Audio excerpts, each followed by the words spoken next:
Баршаңызға сәлем қыздар, Әсәлема арнасына қош келдіңіздер. Сіздермен бірге мен Ақжарқын. Бүгінгі видео рецептімізді өте дәмді сіздердің менюларыңызға осындай дәмді ыстық тағам рецепті міндетті түрде аяғына дейін көріңіздер. Құрамы өте қарапайым, жеңіл рецепт. Менімен бірге болыңыздар.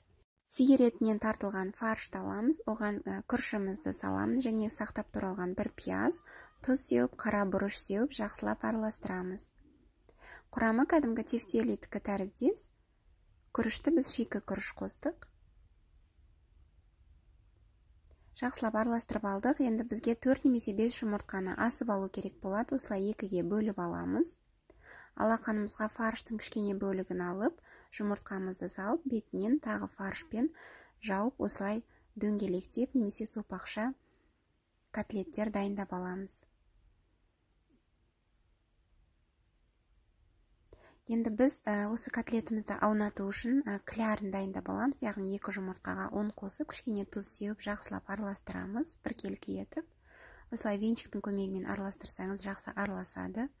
Қызған табаға майымызды құйып, майды қыздырып аламыз. Котлеттерімізді клярымызға аунатып алдық.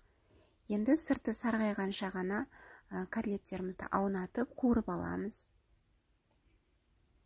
Барлық жағынан аунатамыз.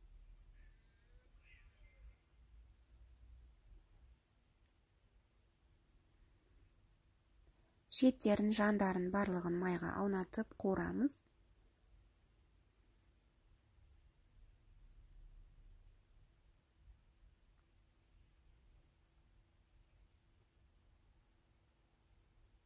Қуырып алдық. Енді сорғытып, жеке тарелкамызға салып аламыз.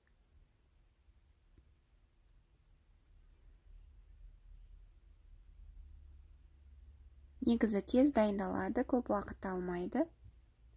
Жеке табамызға пиязымызды қуырып аламыз, сарғайтып. Артынан болгар бұрышын салып қуырамыз, тұз себеміз.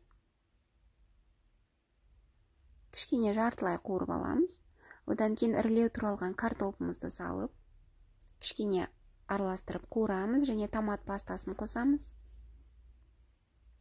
Бетіне котлеттерімізді орналастырып шығамыз. 250 мл үстіне су құямыз. Қақпағын жауып, баяу отта 30 минут қайнатамыз, яғни бұқтырамыз. Мінеке, асымыз дайын болды. Өте әдемі, әрі дәмі керемет. Рецепт ұнаса осылай жасап көріңіздер. Өте тойымды тағам. Отбасыма, балаларыма қатты ұнады. Сіздерде осылай пісіріп беріңіздер. Сіздермен болған Ақжарқын, сау болыңыздар.